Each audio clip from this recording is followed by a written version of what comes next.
श्री सच्चिदानंद भगवान की, श्री सद्गुरुदेव महाराज की जय। जर्रे जर्रे में है झांकी भगवान की, जर्रे जर्रे में है झांकी भगवान की। किसी सूझ वाली आँख ने पहचान की, किसी सूझ वाली आँख ने पहचान की।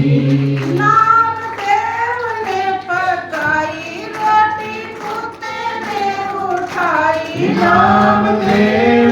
पकाई रोटी कुत्ते ने उठाई, पीछे घी का कटोरा लिए जा रहे, पीछे घी का कटोरा लिए जा रहे।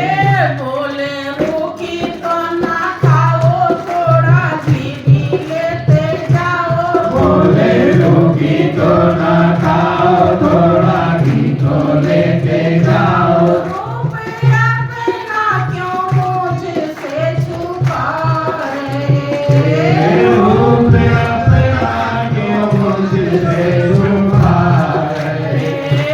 तेरा मेरा एक नूर फिर काहे को हुजूर, तेरा मेरा एक नूर फिर काहे को हुजूर।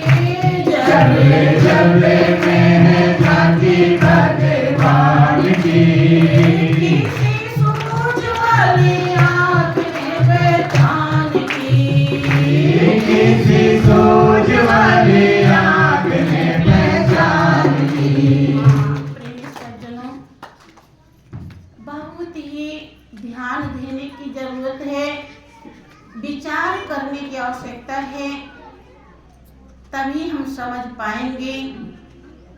क्योंकि संत महान पुरुषों के अनुभव को अनुभव से ही पकड़ा जाता है और कोई कहने सुनने का विषय नहीं है। जिक्र आता है कि नामदेव जी बहुत बड़े भक्त हुए हैं, लेकिन जब तक उन्हें संत का संग नहीं मिला था, उस प्रसंग को समझेंगे। उन्होंने पूर्व जन्म में शायद कोई बड़ी कमाई की थी कि मंदिर में वो रोज जाया करते थे,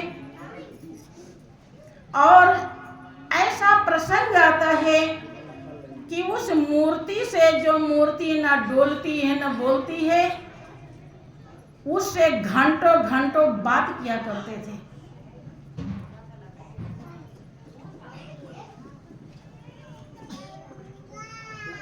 श्री सच्चिदानंद भगवान की।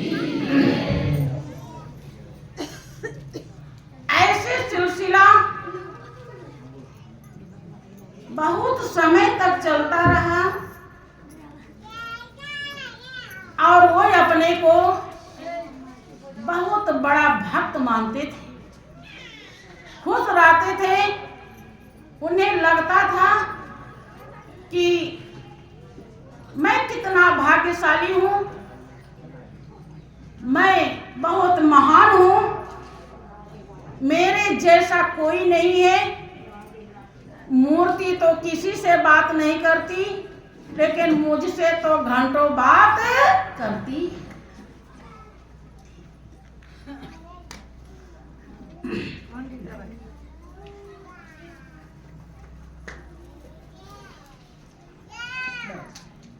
श्री सच्चिदानंद भगवान की जय। इस भाव को लेकर वो फूले नहीं समाते थे। काफी समय बीत गया ऐसे करते करते, बल्कि पुजारी भी उनसे ईर्ष्या करने लगा कि ये कौन है,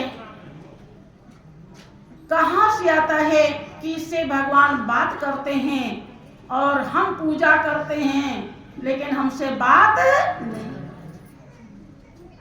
तो उसने क्या किया कि मंदिर के दरवाजे में ताला लगा दिया पुजारी ने, ताकि नामदेव उसमें पहुंच ही न सके।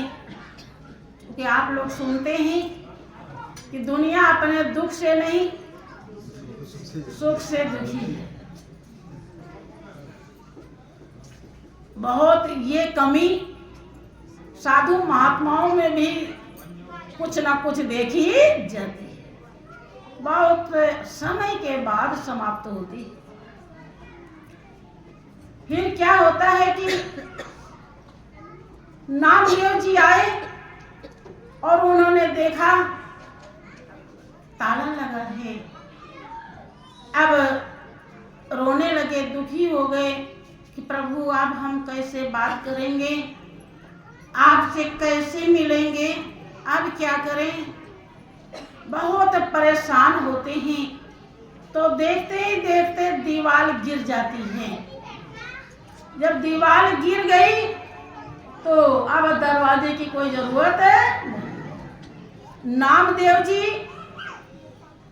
सीधे मंदिर में प्रवेश कर जाते हैं और बात करते हैं, खुश होते हैं। ये सिलसिला भी चलता रहा। एक दिन का ऐसा प्रसंग आता है कि 3-4 संत बैठे हुए थे। मुक्ताबाई नाम को ज्ञानेश्वर, संत ज्ञानेश्वर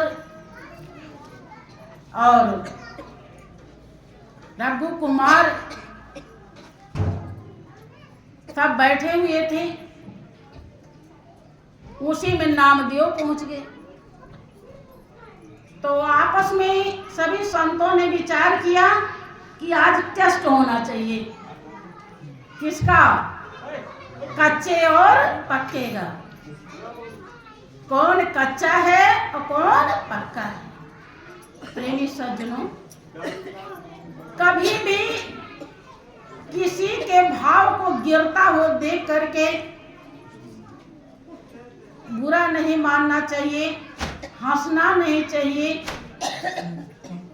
कब वो आगे निकल जाएगा कुछ भी पता, क्या पता तुम्हें भी पीछे छोड़ जाए। तुम्हारे जीवन में कौन सा संशय भरम का पहाड़ आने वाला है ये तुम नहीं जानते हो, और उसके जीवन में कौन सा संस्कार निर्मल बनाने वाला आने वाला है ये कोई नहीं जानता। तो नामदेव तो बड़े भक्त थे ही। सबका टेस्ट शुरू हो गया। रघु कुमार उनके लिए आया कि आप टेस्ट कीजिए। अब कुम्हार तो मिट्टी का काम करता है, तो मिट्टी का थपकी सा बना रखा था, उसी से टेस्ट करने लगा। वो सूखी हुई थी, अब उसी को उठा उठा के सबके सर पे मार रहा। तो और जो संत थे वो सब सोच रहे हैं कि अब टेस्ट हो रहा है, तो टेस्ट में तो तकलीफ होती ही, टेस्ट तो टेस्ट। तो भले ही चोट लग रहा लेकिन सहने प्रभु में ध्यान लगाए हुए हैं। लेकिन जब नामदेव को टेस्ट किया तो चिल्ला पड़े कि ये कौन सा तरीका है, टेस्ट करने पढ़े लिखे तो है नहीं, मिट्टी का काम किया जिंदगी भर, मैंने उठ का पुराण शुरू हो गया। ये कोई टेस्ट करने का तरीका है? जितनी अकल है बस वैसे ही कर रहे हैं, पूरा मर्यादा से बाहर हुए, दुखी भी हुए। तो टेस्ट करने वाले ने कहा कि सब पक्के लेकिन नामदेव कच्चे। अब कच्चे घोषित हो गए, अब और आफत आई। बहुत लोग सोचते हैं कि जहां पर बेटा मिल रहा हो, बेटी मिल रही हो, दुनिया की चीजें मिल रही हो, वो साधु महात्मा पंडित पुरोहित अच्छे नहीं। भाइयों बहनों, कभी भूल के ऐसे चक्कर में मत पड़ना, क्योंकि बेटा बेटी के अलावा जितनी भी चीजें हैं वो भी आपकी नहीं है। महल अटारी नात रिश्तेदार बहुत मिले हैं, चलो अकाद बेटा बेटी नहीं है, बहुत माता पिता भाई बहन सब हैं, लेकिन जब इनसे संतुष्टि नहीं है आपको, इनसे प्यास नहीं बुझी आपकी, तो और मिल जाएंगे कहीं से तो क्या बुझ जाएगी? और जीवन प्यास बुझाने के लिए मिलता है। जीवन का ध्येय और लक्ष्य है आत्मा को संतुष्ट करना। अगर इस जीवन में आत्मा संतुष्ट नहीं हुई तो क्या भेड़ बकरी गाय बैल भैंस बन जाएंगे? तब हो जाएगी? नहीं। यही एक ऐसा जीवन है। इसलिए कबीरदास जी पूरे दुनिया वालों को समझाते हैं, कहते खंडन मंडन में मत लगो, ऐसा यत्न करो कि साईं मिल जावे, तभी तुम्हारी भलाई होगी, तभी आत्मा संतुष्ट है। आप देखते हैं महावीर स्वामी जो जैन धर्म के प्रवर्तक, बिना कपड़े के रहे राजा के लड़के होते हुए, लेकिन हमेशा मगन रहे, और आज भी जो उनको मानने वाले हैं मगन होते हैं, शरीर से नहीं हैं, फिर भी सबको शांति प्रदान कर रहे हैं। ये व्यवस्थाएं शांति नहीं देती।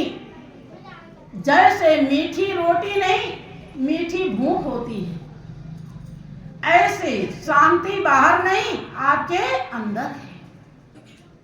अंदर वाले को अगर आपने जाना नहीं, पहचाना नहीं, तो बस खिलवाड़ में ही जिंदगी चली जाएगी।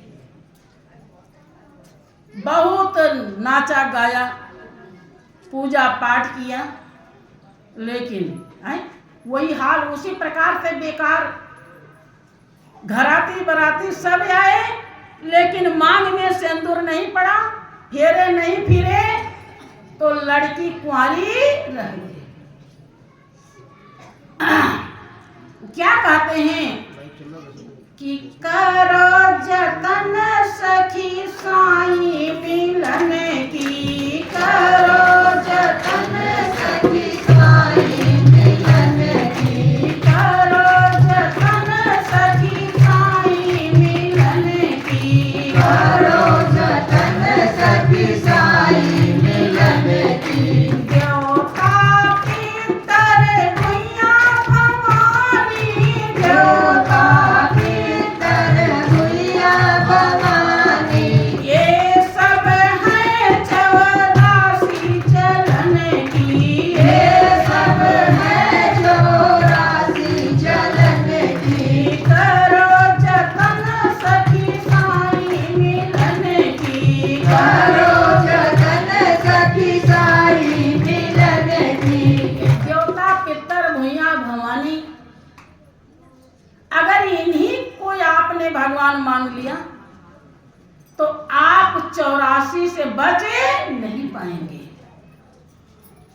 84 में आपको जाना पड़ेगा। किस प्रकार से?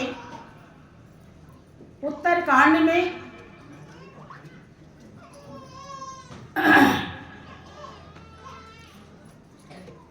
प्रसंग आया है, तुलसीदास जी ने व्यक्त किया है। काकभूषण और गरुड़ जी का प्रसंग है कि राका पथ सोट सो गई तारा गण समुदाय और सकल गिरिन दो लाइए और बिन रवि रात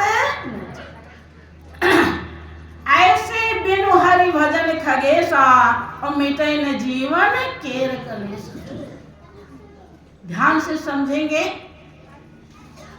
चंद्रमा 16 कला से निकल जाए, पूरी चांदनी सूरज की तरह चांदनी हो जाती है। हल्का हल्का जैसे धूप आ रहा है, इतना चांदना हो गया। और सारे पहाड़ों पर आग लगा दी जाए तो उजाला होगा। आग लगा दिया पहाड़ों पर तो बहुत उजाला हो गया। और आकाश में सारे तारे निकल आए, इतना उजाला हो गया। अब सुई भी गिरी है तो दिखाई पड़ेगी। आप कोई भी काम करना चाहे तो कर सकते हैं। इस उजाले में काम करने में नो प्रॉब्लम, कोई दिक्कत नहीं है। तो प्रॉब्लम क्या है? भाइयों बहनों, इतना उजाला होने के बाद भी वो रात ही है, उसे दिन नहीं कहेंगे। और दिन नहीं कहेंगे, दिन नहीं है तो कमल नहीं खिलेगा कि खिल जाएगा? यही दिक्कत है। ऐसे पूजा पाठ व्रत उपवास देवता पितर भूया भवानी जो पूजते हैं आप सब मिलता है, लेकिन भगवान मिलता नहीं है। और आत्मा प्यासी है परमात्मा की। यही कारण